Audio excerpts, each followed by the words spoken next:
Assalamualaikum warahmatullahi wabarakatuh. Kepada Ibu Tutor dan teman-teman sekalian, pertama-tama marilah kita panjatkan puji syukur kehadirat Allah Subhanahu wa Ta'ala, yang mana pada hari ini kita masih diberi kesempatan dan kesehatan baik jasmani maupun rohani.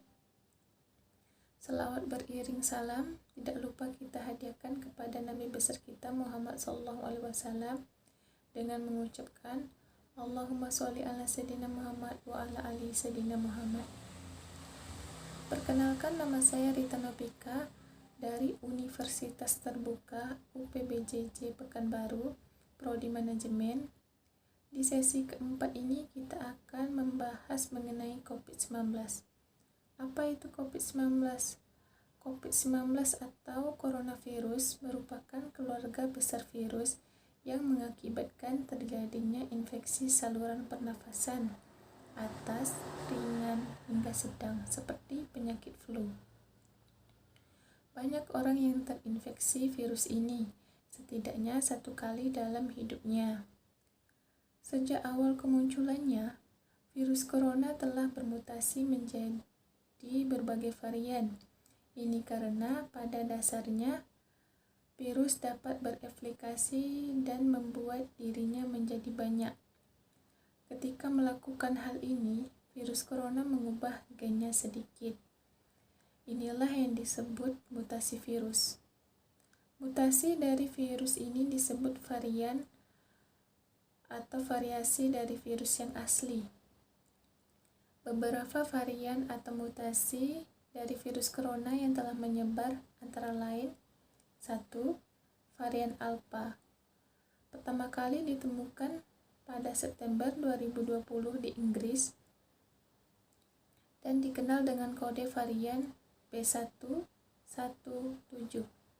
Tingkat penularan virus ini adalah 43-90%, lebih tinggi dari virus sebelumnya. Beberapa gejala yang umum dialami oleh orang yang terinfeksi virus corona varian Alpha adalah sesak napas, nyeri dada, hilangnya indera perasa dan penciuman. 2. Varian Beta adalah mutasi virus corona yang pertama kali ditemukan pada Oktober 2020 di Afrika Selatan. Varian dengan kode B1351 ini diketahui 50% lebih mudah menular dari varian sebelumnya. Gejala infeksi varian beta sama seperti gejala pada varian alpha dan infeksi COVID-19 secara umum. 3. Varian delta sempat menjadi penyebab gelombang kedua di berbagai negara. Varian Delta pertama kali ditemukan pada Oktober 2020 di India. Tingkat penularan virus ini 30-100% lebih mudah menular daripada varian Alpha.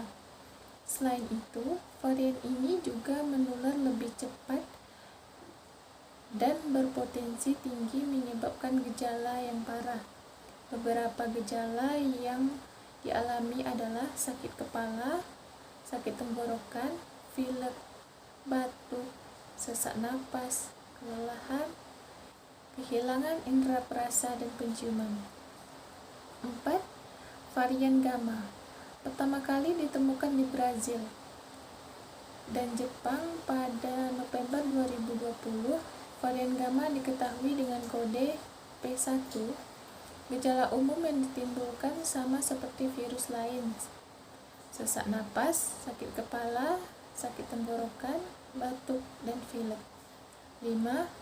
Varian Zeta adalah mutasi virus corona yang pertama kali ditemukan di Brazil dengan kode P2.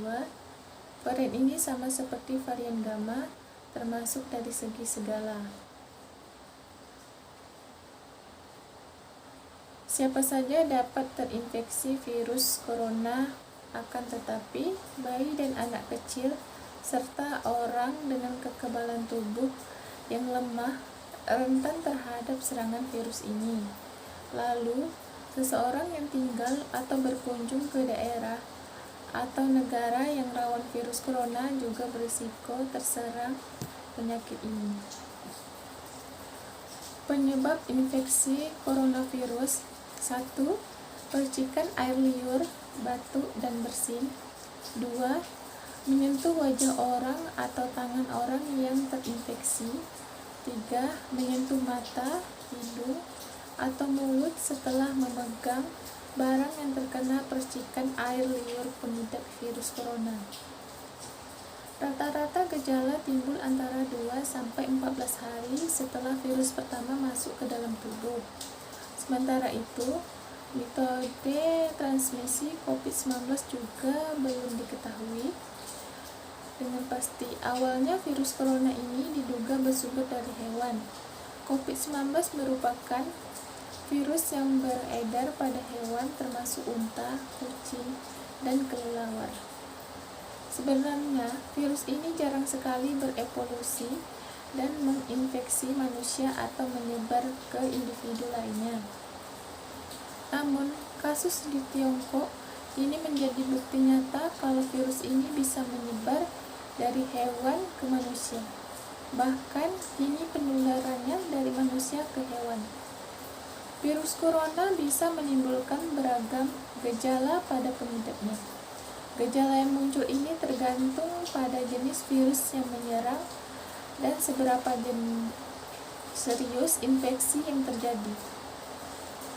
Ciri-ciri awalnya seperti hidung tersumbat, sakit kepala, batuk, sakit tenggorokan, demam, hilangnya indera perasa, dan penciuman. Virus ini bisa menyebabkan pneumonia, sindrom pernapasan akut, gagal ginjal, bahkan kematian. Tidak ada perawatan khusus untuk mengatasi infeksi virus corona. Umumnya, pengidap akan pulih dengan sendirinya, namun ada beberapa upaya yang bisa dilakukan untuk meredakan gejala infeksi virus ini. 1. Minum obat yang dijual di apotek untuk mengurangi rasa sakit, demam, dan batuk. Namun, jangan berikan aspirin pada anak-anak. Selain itu, jangan berikan obat batuk pada anak-anak di bawah 4 tahun. 2. Gunakan pelembab ruangan atau mandi air panas untuk membantu meredakan sakit tenggorokan dan batuk. 3. Perbanyak istirahat. 4. Perbanyak asupan cairan tubuh. Satu-satunya tindakan yang bisa dilakukan untuk mencegah infeksi virus corona adalah melalui vaksinasi. Selain itu, ada beberapa cara untuk mengurangi virus tersebut. 1.